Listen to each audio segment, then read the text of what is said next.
Hello, everybody. I'm Russell Hill. I'm your host of WTF, and that is what the fixed ops to all of you out there today. Glad you're here, and I'm joined today by.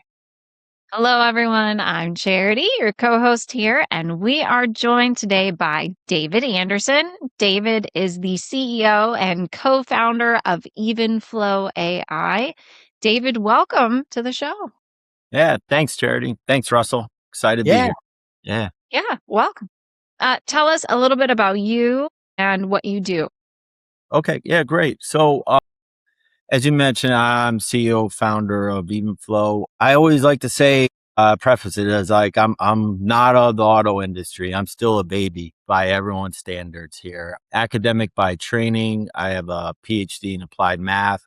I left academia and then ended up at United Airlines for a number of years. And 14 years ago, left United and started my own ventures with some partners, taking one of the few things airlines do really well, and that's sell every seat on a plane and then apply it in other contexts. So we first looked at hotels, then golf courses, then most recently doctor's offices and surgery centers. And then a few years ago, I started EvenFlow with the aim of trying to take some of those like learnings and best practices from those other contexts and apply it to the unique dynamic in automotive service.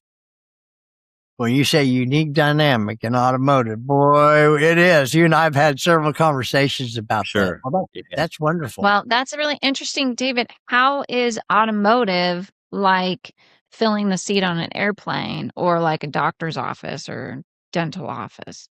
So I actually think there's a lot more parallels with healthcare but the analogies I like to use with healthcare, it's a little bit of a mix of an emergency room and a surgery center. And what I, talk about, I think about in the emergency room that, the problem with the emergency room is like the average like visit time is like 3 hours, which is almost like, like oxymoron, right? Like it's an emergency. Why am I waiting 3 hours to get treated? And the problem is there's 100% walk-ins and huge variability, of what shows up in the shop. And that's those dynamics like kind of trouble the service centers today, right? They get walk-ins, but then also huge, unpredictability and variability of the work that shows up.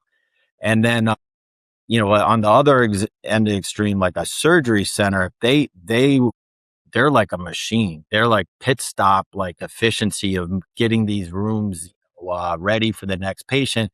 But the advantage that they have is there's 100% appointments, right? Like you can't just walk up to a surgery center and say, "Hey, I'd like to get my ACL taken care of today," right? Damn it. Why not?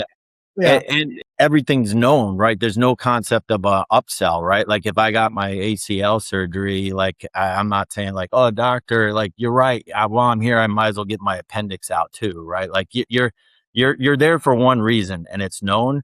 And because of that, surgery centers can line up the resources ahead of time and plan for it, right? And that's what I would say with the automotive service centers, like what the need is, you'd like to run it like a surgery center, but you have this complication of like unpredictability and variability. So you need better tools to help manage that so it can be more like a surgery center. I'm curious how you've tackled that. What kind of tools have you come up with to solve some of those problems that come into the dealership? Different cars come in, different scales of severity. How do you deal with that? So I'll preface it. First thing is like, as a newbie coming in the industry, I just got a brand new notepad and asked questions and took notes of like how this works. Right. And I'm still sort of a student and learning of it. But, so there's a couple things that like fundamentally how we think about it though, is that first of all, like you've got this challenge of like what people schedule for isn't what they leave on the repair order. So I have like 80,000 miles on my Honda Odyssey and I schedule an A1, B1 service, oil change, rotate, right? I'm not leaving with that, right? Because they're going to inspect it and they're going to recommend, additional services. So when we're scheduling an appointment, we use that as a baseline, but then we add on a prediction on top of that of additional time. Now we don't know that we're going to predict it's a coolant service, but we know that there should be more time, depending on the context. And then we translate it back into clock time based on technician efficiency. So I call that like true demand. So we're treating every transaction or appointment request unique and like predicting a true demand. And then we're loading it against the technician's schedule or the production capacity of how they like, the staffing works, from when they roll on or off the clock during the day across the week. And so we're taking that and we're packing in like a perfect Tetris board. That's the goal there. And then the other aspect of it is like, you got to have very specialized Tetris boards. So it's just not one, right? Like Russell may be the diesel tech, or, Charity, you're the EV tech, or I'm the only one certified on this hybrid cable recall. All those could be different Tetris boards that we're trying to, Sure. optimize. And so that's the big, maybe underlying framework that we're doing differently. And I always preface this just because there's all these questions about AI and prediction, but like we're 100% wrong on every prediction. Like I have never gotten anyone right. So like, I don't know if you're going to decline all services, Jerry. I don't have that crystal ball. I don't know if Russell's engine has corrosion. I simply don't know that. But the way the framework works is that like if we're 15 minutes too high on car A and 15 minutes too low on car B, we still get the Tetris board right. And that's, that's still helps with the optimization there. So that's like kind of the underlying framework there. Now, behind the scenes, I got all this other airline revenue management stuff that I'm ready to go with that when I first started talking to some service managers about, they're just like, what are you talking about, Dave? So I just kind of Welcome to automotive, man. I'll tell you. yeah. I parked that for now. I'm ready to bring it back out when the time is right there. So how did we find each other? I forgot. Oh, well, I know how it was for me because I listen to your podcasts or I've heard you on different podcasts. And so I just, That's right. yeah. That's right. So for like, good portion of the time, I'm like kind of an insular creature. So I just like listen, from, in my own like four walls. And then I think this year I just sort of motivated myself. Like, I got to start like reaching out and engaging the world. And so I just started reaching out to the podcasts that I like to listen to. And your podcast is definitely one of them. So Thank you very much. I'm going to give Charity all the accolades for that one. So listen, welcome to automotive because it is a different animal. And it's great that you see parallels, but how old is your company and what is it you're trying to accomplish? Yeah. So I think we've been around. Well, I would say like maybe there's two different ways to answer it. Is like when we first thought about like entering an automotive, that was like almost 6 years ago, but we didn't do much other than just study because I kind of assumed like, well, maybe it's all solved for, like, they got it all taken care of. And so we just kind of like studied it for a little while. And then it got to a point where we kept passing toll gates of like, okay, I think there's an opportunity here. And then we really broke ground in earnest in about 4 or 5 years ago of trying to build it, an MVP product for there.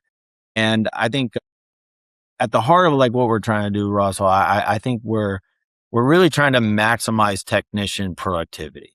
And by doing that, we actually then can deliver a better customer experience.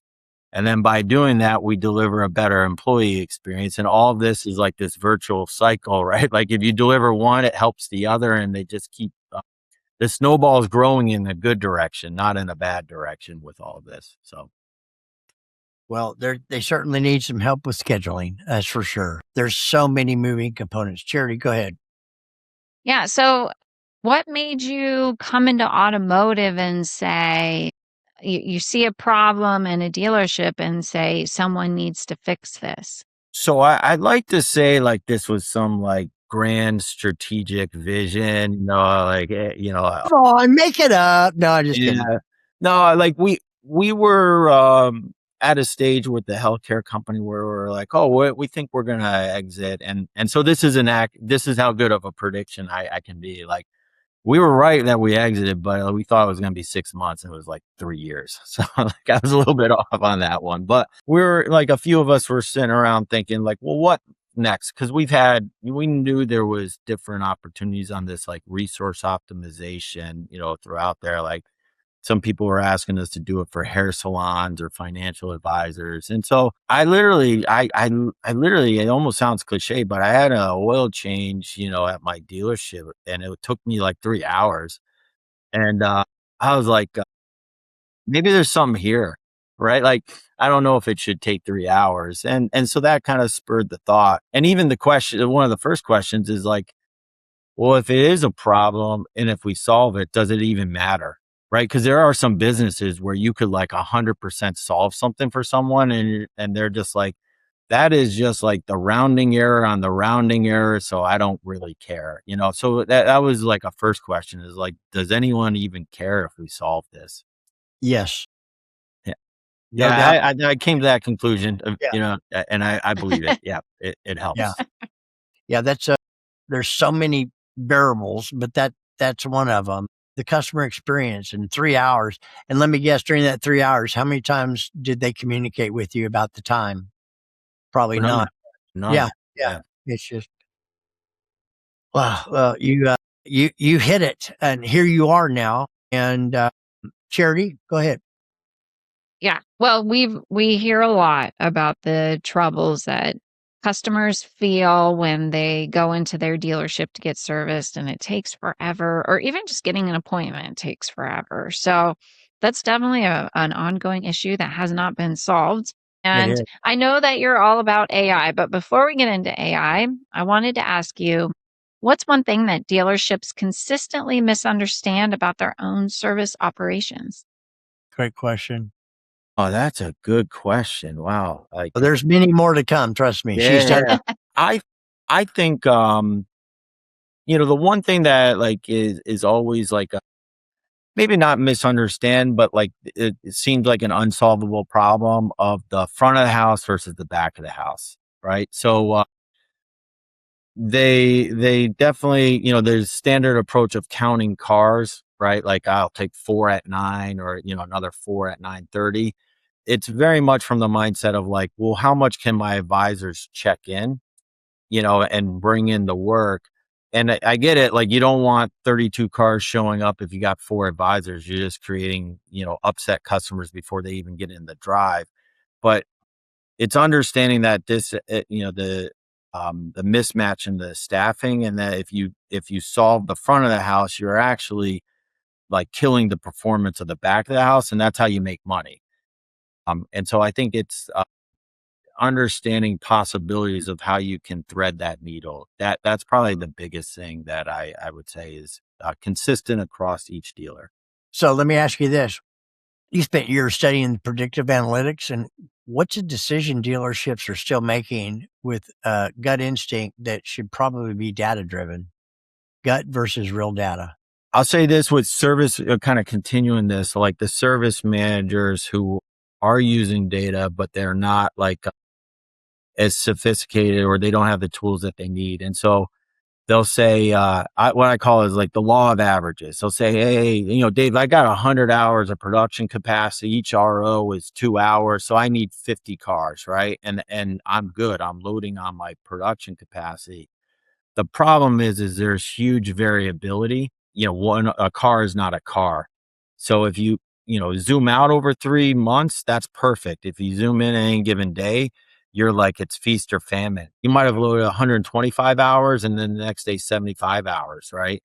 All on the same premise of the law of average will work. So it's kind of like you started the math problem and you stopped too soon, basically, or they didn't, have the tools to continue the math problem. It's amazing that if my numbers are right, you're the so all the cars that, particularly in major markets, all the cars that line up every day, 75% of them are there for oil changes. They're there during the warranty period, etc. And then you have all the other unknown variables that come into play, these swings that you're talking about. And they're really, really vast. And they're being overwhelmed. And the next day they don't have anything. except oil changes. And it's only during the first couple hours. After that, they're out of there. So what you do is you take all that data and you're able to come up with a prediction and training and help them be much more efficient at what they're. Some places you need an appointment. What the hell do you need an appointment for? You're going to end up waiting 3 hours. What do I need an appointment for? I need an appointment to wait 3 hours, or and of course this creates the beginning of the end of the 7 out of 10 people that are defected by the time the warranty period's up because of those types of experiences. So what your company does is help all that scheduling hopefully slide, but you got to get a tremendous amount of buy-in too, don't you?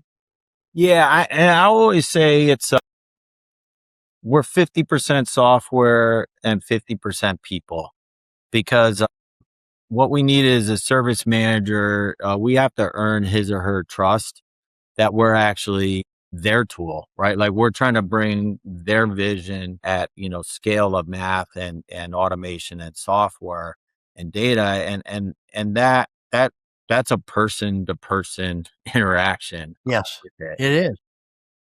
And it's a partnership, or I can't, I gotta get a better example, but I always just say like, we're like a caddy, like we're there supporting them. We're not there. It's their game that we're here to optimize their game for them. So Do you find that when you're sitting down with whoever he or she is, and are they seeing predictable patterns after spending time with you that they didn't really give it much attention or really didn't understand, that maybe they start to see there is a light at the end of the tunnel? yeah, definitely. And it's also like it gets them to think about things, and it's always validated with them experientially. And I'll just like, as we start building trust, I'll give you like one specific example, with this one service center on like Saturday. And this is played out with other service centers. So I'd say everyone's got a Saturday problem. Their problem is just different and, with it. Yeah. But there's this one service manager we work with and trying to build trust. And like, he kept having like some issues with Saturday. Then we looked at the data and like our predictions were spot on during the week, but we were always over predicting on Saturday. And then we started talking to him about it. And he's like, this makes perfect sense. He's like, customers don't want to be here Saturday. It's sunny outside. My employees don't want to be here, so they're declining everything. Right. Generally, which again, I put it in like consumer side is like, all right, I got my like to-do list on Saturday. Eventually, then I'm going to do it. And then I'm going to go relax. Right. Sitting here an extra 2 hours at the service center is not on the agenda for the Saturday. Right. So then what do we do about it? Well, let's just start biasing appointments to Saturday that we know can be very predictable. So it's a Toyota dealer. So that's like really heavy up on Toyota cares, because it's going to be oil change rotate and there isn't going to be much upsell. And then we can get them in and out and everyone's happy, right? And then the 60,000-mile maintenance request, let's skew those to the week because there will be upsell and it might work better with their schedule and not sitting an extra 2 hours in the service center. So it's like these types of things that we bring forward with the data, but then we're always validating a real world of like, does this actually make sense or is our models wrong? I've And never then we heard try it. to execute it. Yeah, I never heard it actually put that way. It's not like, because I get my oil change for my wife's vehicle at the Ford, but it's on Saturday at their Quick Lane or Quick Lube. But I'm there at 7:10 to 7:15, and they open at 7:30 because it is sunny out, and I damn sure am not looking forward to sitting there waiting on etc. But it's just the routine stuff. And yeah, you're actually right. Who in the hell wants to sit in the service department on Saturday? They've been working their rear ends off all week. It's sunny outside. They got to mow the yard and do all this other stuff. And it's like, no, I get it. Wow. But at the same time, those upsold services, right? Like they're not capricious. They're things that are in the customer's best interest, right? For Sure. Yeah. safety or like lifetime value or, operation of the car. So they should do it. It's just that we should schedule the appointment where the time works out, right? Like don't try to cram all, 2 hours of service in 45 minutes on a Saturday, as you said, Russell, because I got to go mow the lawn or I got to go pick up my kid at practice. Right. Like let's just do it in the proper time frame. Yeah.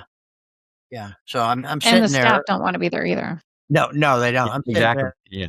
sitting there, and you find all kinds of recommendations. Like, really, really? Okay. Well, I gotta go mow my yard. Okay. I mean, Yeah. I don't have time for this. So just schedule that during the week. Yep. Yeah. Yeah. And so, that's that one context, but there's other contexts like this where it's like, there's all these hidden gems about how to run the operation better, and that's what we're trying to bring out and execute for, our dealerships that we support. So, Yeah. So you're taking software and looking at the analytics of the service department and using AI to kind of solve these traffic problems in the shop and triaging cars as they come in based on the severity or upselling or the day of the week. That's kind of the problem that you're trying to solve. Is that right? yeah, yeah. And it's about loading the shop with all these things in mind. And so, I'll give you another healthcare example. Like, when we did things with orthopedic doctors, like every Monday morning, depending on the size of it, right, there'd be like two people showing up as walk-ins with a broken arm. And the reason is they broke it over the weekend, right? Yeah. And most people would be like, well, is it really that bad? Do I want to go back to the ER? Like, I don't want to spend 3 hours on Saturday in the ER. So maybe it'll be better Sunday, and it's not better. And then Monday, like, shoot, I better get this figured out. Right. But it was always arms. It was never legs. And if you go back to the people, why would it not be a leg? Well, if it's if you really break your leg bad, like, you can't go to the bathroom by yourself. So, at some point on Saturday, whoever's helping you or yourself, like, someone's going to cry uncle of like, we're not going to do this again. We better go to the hospital. Right. So, Yeah. we would predict it and, like, factor that in. And then, I was using an example with the CDJR service manager. And I'm like, you got tow-ins every Monday morning because a car broke down over the weekend. Right. And they're just waiting for Monday morning. So that's like account for it. Now, historically, and we can look at seasonality, like maybe it's 2, maybe it's 3. We're going to be wrong all the time, right? But at least we're going to, like, something is better than nothing, right? Like, if we plan for 0 and it's never 0, like, we're already like got you behind the 8 ball there. Yep. So Yep. those are like the things that we're looking at the data to try to like set up the operation the best possible way each day. I have never heard it put like that. Your analogy on the Saturday thing or the Monday, yeah, those, and it's not like the thing is, nobody really knows. I mean, I've been in this business 41 years. I never heard the Saturday thing put there. Yeah, who in the hell wants to work on Saturday? Okay, who wants to sit there for 4 or 5 hours? They're only open half a day. You're going to keep me there until you close, and end up I'm going to have to get a ride home probably because you found this stuff out. It's like, yeah, you can. That's really going to affect repeat referral and retention. That in itself. So this is the kind of stuff you notice. I'm sitting here thinking, okay, thank you for sharing what you did. You're an analytics guy, PhD professor, and all that stuff. Of course, we've had that conversation. I am not that whatsoever. But it's like, okay, it's like, okay, the field that Cherry and I are in, we better know what the hell we're talking about, okay? Because of the people we're talking to. You're approaching it from a completely different aspect. That you're looking for patterns and trends and analysis and analytics to help with the sourcing. You don't have to be a FixedOPS guru at all. It doesn't sound like not the stuff that you're talking about. You're taking some simple stuff that I haven't even heard in 41 years about a Saturday. I'm thinking, well, who wouldn't want to be well, now I get it. Okay. I got so much to do on a Saturday. It's not even funny. And if I'm going to do an oil change like I do, they try to make recommendations for other things. I said, I'm here for oil change. That's all I want. And I'm in and out in 45 minutes. Yeah. Yeah. Yeah. Because Yeah. I'm first. If I'm third or fourth, I'm not. Yeah, and I think you hit up how I think about it is, I look for the service managers.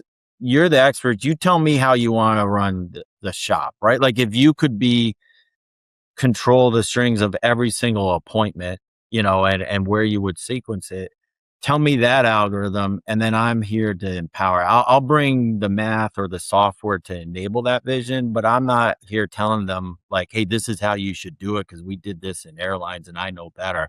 I don't know better. They know better. I need them to tell me, conceptually, and then we'll enable it. Yeah, I bet that works really well, honestly, because you're not from, and but you don't need to be.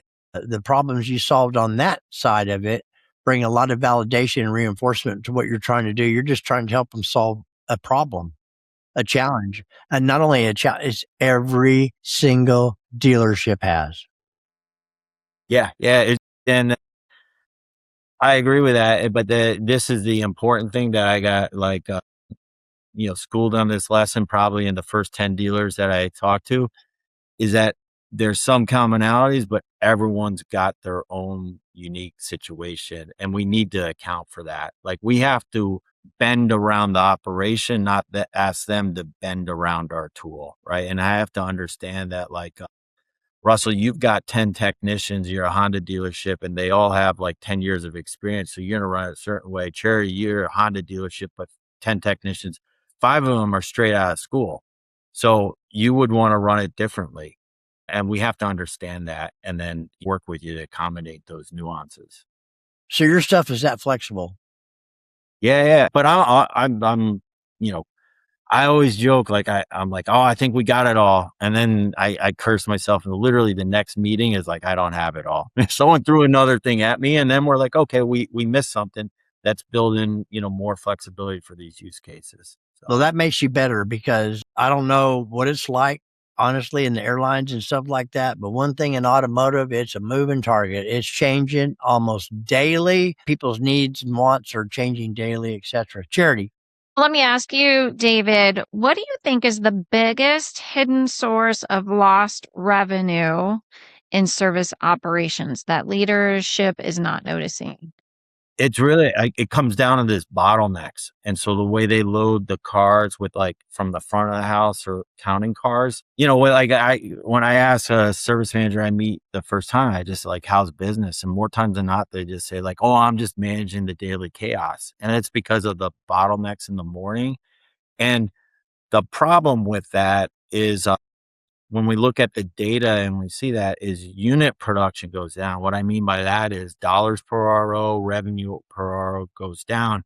And what happens in sort of the physical world is like there's a backlog and they just try to move more cars through in the same amount of time. And the only way you can do that is to do less.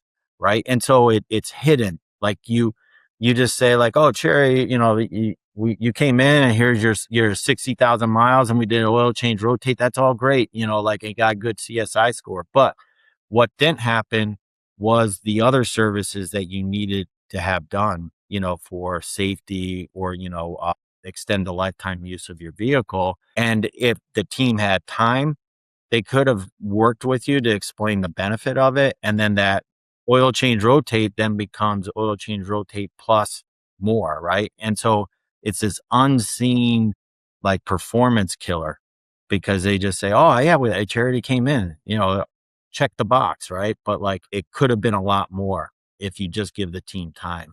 I saw a video yesterday on LinkedIn, and this guy went and got his car checked, and they went through the whole checklist and marked, everything good, right? And there was clearly a windshield wiper that was busted and hanging off. You could see it. It was clearly right there. And they had marked his windshield wipers good, even though it was clearly not good. So it definitely makes you wonder, are they even checking? Are they kind of rushing through some of these things to get it done and move people along? Because capacity is a problem. And so should service directors think differently today about capacity compared to what they did 5 years ago? I think the problem and the dynamics fundamentals are the same. Layer on what like Russell said is like their business is dynamic. So whatever you think it is, like today, just wait, 2 people quit or you get a new recall or something, right? Like, but like the fundamentals are the exact same as they were 5 years ago, as they are today.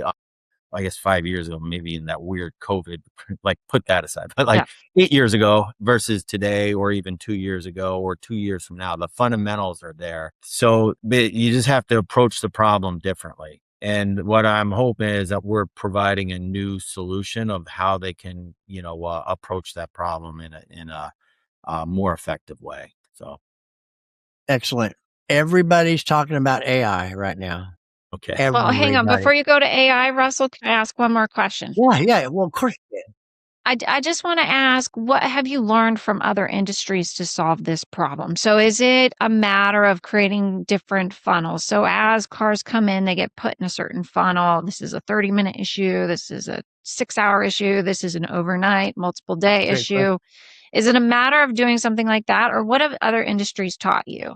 So I think, maybe the first thing I would say is to be humble. So it's easy as an outsider to come in any place and just say, "Hey, I've had some success somewhere, so I'm going to tell you how to do this." Right. And all it takes is going to the second industry and getting, smacked upside the head of like missing all the obvious things. Like, to have that experience once, to know that the third industry you go into, the fourth industry, is to come in with like a humble perspective of like, there's a lot here that you have to learn before you have the right to have like a reasonable conversation with someone else on it. So I think that, to me, is like really critical. Then, more specifically, part of it comes down to, like, I bucket it as like predictability, variability, and then resource pools. So, is there predictability? Like, are you a surgery center where like, hey, you can't just walk in? Like, is there variability where like a job is a job, or is it not? And so when in automotive, you have unpredictability and you have lots of variability. So you have to have tools to address it. But then resource pools are really critical too, of like, okay, like surgery centers, although they run like clockwork, the resources for it are tremendous. You have like pre-op rooms, operating room, post-op. You have, anesthesiologists. You have like nurses for pre-op. You have nurses post-op. You have people in the operating room, equipment, right? So it's a lot of resources coming to bear. Automotive, you still have some of those resources, because if you start thinking about, is it a loaner car, or, is the waiting room constrained, so it's only drop off, or is it a recall and we only have so many parts for it, right? So or, advisors, technicians capacity. So there's a lot of resources that need to come to bear, and thinking about how do you, the right pooling of that and then optimizing it. So it's kind of like I start with those three questions always. And then I probably, I'd say I start on second base in any industry. Like, I kind of got some tools that I'm bringing, or tricks, but I have to then learn to get all the way back to home plate, from there, because everything's got unique situations. Every single one of them are different, aren't they? Yeah. Yeah. But, I think that's kind of what makes it fun, is like, it's almost like meeting someone, from a different part of the world. I always find it's fun, is like, what do you find that's common? That's cool. And then what do you find that's like different, about your experiences? And that's cool too. So it's kind of like the same way, is like the mix of that, of what. Let's see. Well, Russell, Yeah. head into your AI question, man. Well, okay, because everybody is talking about AI, right? What percentage of what you're hearing is actually hype versus reality? It's a great question, Jerry. I'd probably say 99 point whatever you want is hype, because I think AI is it's got to be a hybrid of deterministic and probabilistic. And why most of its hype is they're leaning into this probabilistic. It's a prediction, and you think LLMs, right? Prediction is it's a fancy word to say guess. And when someone says hallucinate, an LLM hallucinates, that's like a fancy word of saying it guessed wrong. And so there's things, especially so in a sales side on variable, when you're selling in any context, there's a whole bunch of stuff that's a guess, right? Like, you're just trying to find the right message, the right time to try to increase, the win rate there. So everything's probabilistic in a lot of ways, right? fixed operations, by its name, operation, there's deterministic workflows, right? Like we should not be guessing. Like I don't guess at a traffic light. If I see it's green, I go. If it's red, I stop. I'm not guessing. I love that. So What it's about yellow? yeah. Well, yeah, that's where, yeah, you probably are predicting, do I make it or not make it, and then you factor in all other stuff. But like, I think, what's missing is this idea of like, where is this mix of deterministic versus probabilistic? Deterministic, again, just as a mathematical term, but that's like more of like a rules based or other technique sets. It's just like if A, then B, right? And there's a lot of things in the service center, if you think about it, is like if A, then B, and you shouldn't be guessing at it. No, that's true. Listen, the first, I was a very early adopter of, and I consume and still don't know very much about it at all. But I know the dealerships are talking about it left and right. And what I also know, not this year, maybe not even last year, but the couple of years before that, when chat first came out and all the hype, and of course there's the vast majority of it is wrong, hallucinations and stuff like that. But people actually take that stuff to the bank. But what I found was dealerships, and this is where vendors got hurt. Dealerships were signing up for stuff. Vendors made it sound like, yeah, this is what we have. It's the deal, etc. And as quickly as they were signing up for it, about as quickly as they were canceling it too, because they thought their message was, yeah, it can do it. You don't even have to get involved. Well, now we realize that there's a human behind every type of AI. There's a human side of it. And dealers are much more cognizant of these. What they realized was the AI is not communicating with anything else. They got another ADD, another damn dashboard. They got 9 screens open. None of them communicate. And somebody led them to believe that AI was the magic bullet and it would solve all of that. Well, they've come out from under the ether. So I just wanted to see if you were right on that as far as hype. Yeah, because a lot of it's hype. I think, Charity, you think that too, don't you? I do. I have a love-hate relationship with AI. Mostly, I Is it believe more love or hate, or yeah, it's mostly the way it's being used, the way it's being implemented. I still strongly believe there's a real need for the human element in it. You can't just take what chat gives you and plug it in replacement of emails, social media posts, like website content. Like people are really getting used to the keywords and the way that it speaks, and it just sounds very distant and bland. But in this instance, I think maybe it could do quite a bit of good. Because if a car is coming in for an oil change, approximately how long that's going to take.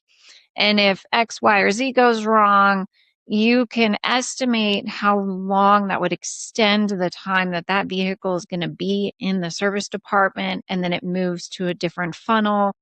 And then those things can be built up into branches that can really be understood over time to make the customer experience a lot more expected and a lot smoother. So, and I'll bring this into our next question, which is, But what's a I real? do want to. Sorry, just to Yeah, go like, for it. I don't want anyone to get the wrong impression that I think there's a lot of power for AI, and where the hype is just misapplied. yes. And it's, to me, it's like the .com era all over again. Like eventually the dust will settle, and then the world will figure out the right way. Now, my belief on like where AI will make the most sense, especially in fixed operations, is like it has to be a known process or workflow. Like it's not going to discover like it's not going to tell you the best way to run your shop, right? Like so it'll there's got to be a known process for it. And then where AI, especially agentic AI, is really good is like, okay, it's a known process. Well, let's hyperscale it. So like a human can only do it 10 times a day. Well, AI agent can do it almost infinite. Or it's a near continuous process that like humans can't execute because they sleep, they eat, they go to the bathroom. damn it. Why do we have to do that? I don't Yeah, understand. exactly. And it's a nuisance, right? But like the AI agent will just keep running, right? And so in those cases, like I think the AI agents are like hugely beneficial for you. And then just share you just to bring it back of like where I mean from a probabilistic versus deterministic. So I schedule a diag appointment for like a engine concern, but I also am told that there's a recall, right? Well, we can, from a probabilistic prediction, it makes sense to say like, well, it's going to be more than 1 hour because it's an engine concern. And, and based on your mileage, we think it's going to be 3.5 hours. So let's load that. That's a prediction, right? That recall, the parts manager might tell us like, hey, I need 3-day lead time on it. I should not use AI to predict what the lead time is. Like it's the stoplight is red, for 3 days and then it turns green. I know that. So there's no ambiguity. Let's execute that from like a deterministic standpoint. So I think it's just like the Good world point. learn how to use this in like the most effective way, but it's not the answer for all things because I'll leave you with like one story of this dealer owner told me about it. It's like, I don't do any like, performance reviews or scales or anything. He's like, I got a 2x2 grid. Are you smart or dumb or energetic and lazy? And he's like, the dumb, energetic ones drive me crazy because they're always running around doing stuff. And then I'm trying to unwind it. And like an AI agent without any of that like power behind it, it's just a hyper like, it's like a squirrel drunk on Mountain Dew, right? It's like energetic and dumb and it's doing a bunch of things that you don't want? Nor do you know where it's going. Exactly. And I'm curious, do you think we are overestimating what AI can do for us or underestimating what it could do for us? Good question. So in the current, like the solutions out there, I think it's an overstatement of what the true benefit is. But I think if we, when the like in the .com era, and we get the dust to settle, like and we start applying it in the most effective way, I think we may be underestimating where the true power is. It's just that the conversation isn't in the right zone about like where do we deploy it and where do we get you know the benefits from it. So I think it's going to be a game changer, but it's partly going back to kind of like how I think of EvenFlow. Like I said, we're like the enabler of the service manager. So if you think of agentic AI, how could you harness that to enable like the fixed ops director, the service manager of like all facets of in combinations with humans? Cause there's no replacing it in some things with humans, but it's like, how do you scale it? I think it could be immensely powerful, but that's not just where the conversation is today though. Yeah. No, I agree. I mean, it's going to be real valuable at warehousing, merchandising, parts distribution, connected services. I think AI there'll be a big play there, but you can't eliminate the human side. Still need technicians and people to talk to. I mean, yeah. Well, like I said, in my own business, EvenFlow, right? Like I'm pretty sure I got like the best solution out there. What I It saw, you did. Yeah. but it doesn't matter if I don't build trust and establish a relationship with the service manager, right? Like it means nothing. So that's Yep. why it's at least 50% people, 50% technology. Everything we do, the first and foremost is relationships. Yeah, yeah. If you can establish a relationship with him or her and build a foundation of trust and transparency, then they're not going to believe you, nor are they going to buy in or buy from you. Yeah, yeah. And I think service managers have said this, but I've seen it, and I think this is more a truism, is that it's not understanding that like not everything's gonna go well. And I usually tell a service manager when we go live is like somewhere in the next couple of weeks, I'm gonna really mess you up with something. Like I don't know what it is, or obviously I would not do it, but like we're gonna mess you up. But what's important is like when things get messed up is how do we recover from it? And that's part of the trust or the relationship, because that's like in everything. Like I probably could say the same thing to my wife is that at some point I'm going to mess you up. Hopefully it's not too many times, but like like I am mess her up, but it's like, how do I recover from that and make it, better, I love your analogies. I'm going to switch on you, Charity. I'm going to switch. Okay. All Okay, right. go for Here it. we We're go. almost out of You time. recently wrote about a period of self doubt and reflection. And what did that experience teach you as a leader? We have pivoted to Yes. about you starting your business. Yes.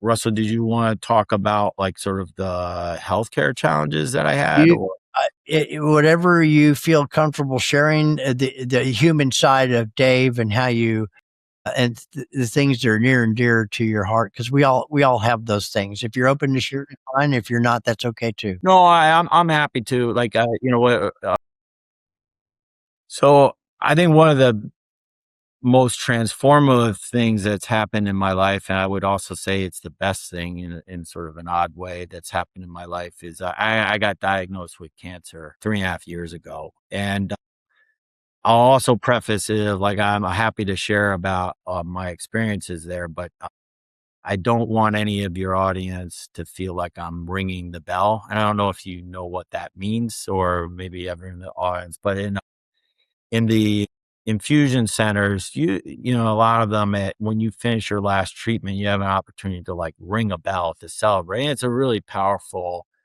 I moment. bet. But like I chose not to, and some people don't, do it. And I chose not to because I was conscious of, I didn't want to make anyone else feel bad, because I know that there's always people struggling, and then some people don't survive, right? And so if that ringing the bell somehow, impacts them personally, I didn't want to ever, and so if in me sharing my experiences, has anyone reached out to you, Cherry or Russell, and said, "Hey, I didn't like how Dave was ringing the bell on all this stuff. It made my mom's going through this. I'm No, going through this." I would just ask, like, please, like, share their information with me, because I'd like to make amends if I Dave, it's the contrary. It's yeah, these parts that because just you talking about it, and you already told me a little bit about it, that just you telling me about it created a level of emotion that this is the stuff that people remember about people that come on more than they do about what was talked about. They remember aspects of it, how it made them feel, because they can identify. And you and I spoke about, I shared some of mine, you shared some of yours, and I think that's what we wanted to accomplish. I sure. think you'll find the contrary. You might find people reaching out to you wanting to know more. Yeah, yeah, I'm happy Yeah. to do that too. So maybe, what happened with my journey is that I was in tremendous amount of pain over, the holidays for like 3 weeks. And it to the point where I couldn't even stand up straight. But, like most people, it's like, oh, it's a long year. It's the holidays. You don't want to disrupt any of the celebrations. So I just kind of like, you know, uh, gritted through it. And then I remember it was January 6th, and I got off a conference call at 9 a.m. and I cried uncle. I told my wife, I'm like, I'm going to go to the ER. And she's like, it's about time. Like, you should have gone like 2 weeks ago. Yeah. And so I went, and I just thought like, oh, they'll just give me something. And then, it turned out to be a lot more serious. And when they first diagnosed me with cancer, I thought the prognosis was like 6 months to live. And then I got through that, sort of initial milestone. But then I got into immediate life threatening situation where I was, the odds were against me to last longer than 48 hours. And at the last, period of it, it was like every 30 minutes, they're going to see if am I still alive or not, and then thankfully I got through that, did surgery and started chemotherapy. And I was kind of sitting at a scenario where I had like a coin flip, 50% chance I would be here today, in 2026. And thankfully I made it through there. And it was a lot of, yeah, it was tough, because you're faced with your own mortality. But like I said, it was the best thing for me because it really helped focus what is really important. Like when you're in the hospital, thinking you don't have much longer to live, like it crystallizes what you think is important. And it really is family, like my wife and kids. And one of the, amazing things about it, or I find really powerful, is it's kind of like this, paradox almost of how insignificant you are, and yet hugely significant in the right way. So I think about it as like in this universe of billions of years of all this stuff, like you're a speck. You're not even a speck, right? So you're insignificant. At the same time, you're so significant to your family. And that's where I focused on, and like Wow. that was really like powerful for me. And I try to remember that every day. And from a work standpoint, I was trying, and what I was telling you, Russell, is like, I was really grateful for EvenFlow during that time. And I recall like halfway through chemo that like my oncologist was like, well, Dave, this is the point in time where I write you, a letter to your boss to you get medical leave for the last 3 months because it's too hard. And I was like, there's no one to write the letter to. And I remember that moment for I worked 90 straight days, like, like, you know, 90 straight days, even in the lowest periods through it. And it took its toll. But at the same time, I was so lucky. And, I would see people who like, great corporate jobs or great family, but like life moves on, right, for them. And then they would feel isolated and not needed, right? And they're struggling. And then the whole work kind of keeps going. But Evenflow needed me and I needed it. And it gave me like a huge sense of purpose. And then on the other standpoint is that, like if I just had a shift at Target or driving the bus, right? Like I couldn't control my time. Like I was completely privileged as the founder of Evenflow. Like if I didn't feel like I could work at 10 a.m. on a Friday, I did not work. I would find another time to work. But like if I was, my shift was at Target, like I had no control. Right. So I just was tremendously lucky, to have Evenflow and working through it, even though it was unbelievably hard. I can't, say tell you how hard, say enough words of how hard it was, but I was just really grateful. It reshaped how I thought about my life, my family, and yeah, Evenflow was just like a blessing for me. So Thank you for sharing that. That's can't even imagine, and you can't unless you actually been through. But one thing I can resonate with, one of the worst times in moments in my life turned out to be the most clarifying and best moment I ever had. It set me on a completely different trajectory that I could identify with, and what happened inside, and realizing about that speck. Yeah, I think of a huge white sandy beach, and I'm just one speck, but I'm also part of the whole too. And I think that we as human beings sometimes try real hard and suffer from this thing I refer to as terminal uniqueness, and we're not really at all. As a matter of fact, we try so hard to maybe not be that, that we're what, because the flip side is we're closer than we could ever even fathom to each other. And I damn sure know that nobody's on their in the hospital wishing they would have put a few more hours in, at the office instead of being there with their wife and kids. That's for damn sure. And that's a wake up call. Thank you for sharing that with not only us, but all of us.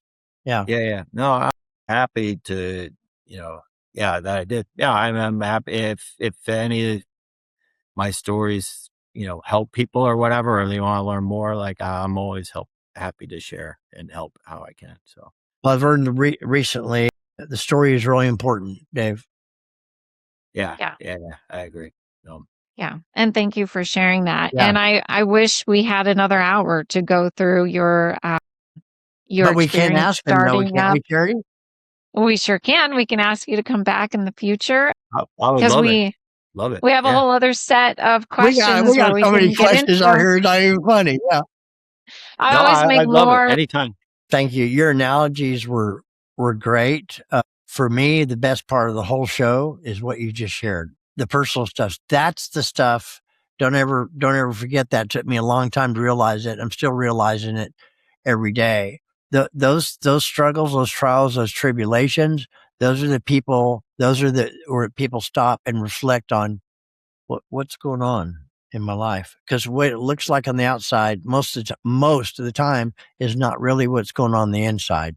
And so that was a, a, a wake up moment. And I think I like looking for that in people. I like people sharing their they're crossroads. They're defining moments where they wake up and realize we're up doing what we're doing every day. But boy, thank you. We're humbled, honored, and grateful that you accepted and came on, and how you and I started building this. And certainly, if you were mentioning that how we got together, and now you reached out on LinkedIn, but you watched some of our podcasts. Well, maybe you saw some of those personal things in there, and maybe subconsciously or even consciously it resonated.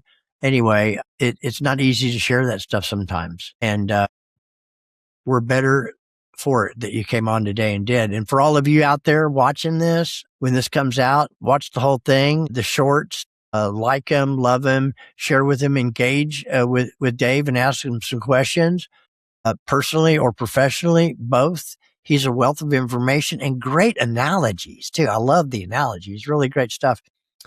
And I hope the takeaway for all of you is the same as it was for me. And I'm sure Charity is the things that make waking up every day all worthwhile. So this is a wrap for WTF, and that's what the FixedOPS to everybody out there. Thank you so much. Yeah, thank you, thank you. Dave.